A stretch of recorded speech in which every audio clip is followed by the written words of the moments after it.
காஞ்சிபுரம் பொன்னேரிக்கரை மேம்பாலத்தில் சென்ற அரசு பேருந்து தடுப்பு சுவரில் மோதியதில் சுமார் 10 பயணிகள் காயமடைந்தனர். இதுகுறித்தான முழு விவரங்களை வழங்குகிறார் செய்தியாளர் ஸ்ரீராம். ஸ்ரீராம், வணக்கம். இந்த விபத்து குறித்தான விவரங்களை வழங்கல.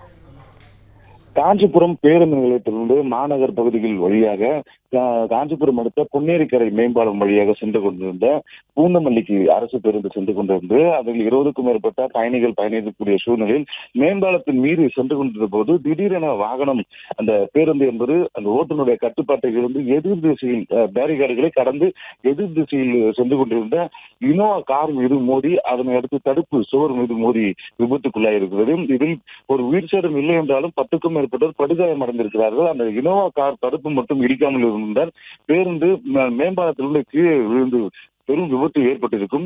அந்த மேம்பாலம் பகுதியில் அவ்வப்போது இது போன்ற விபத்துகள் நடைபெறுவதாகவும் அந்த பகுதியில் வேகத்தடை அமைக்க வேண்டும் எனவும் அது மிகப்பெரிய மேம்பாலம் என்பதன் காரணமாக அதிவேகமாக அந்த வாகனத்தை இயக்கும் போது அந்த வாகனங்கள் ஒரு சில வாகனங்கள் கட்டுப்பாட்டை இழந்து அவ்வப்போது விபத்து ஏற்படுவதாக அப்பகுதி மக்கள் புகார் தெரிவித்திருக்கிறார்கள்.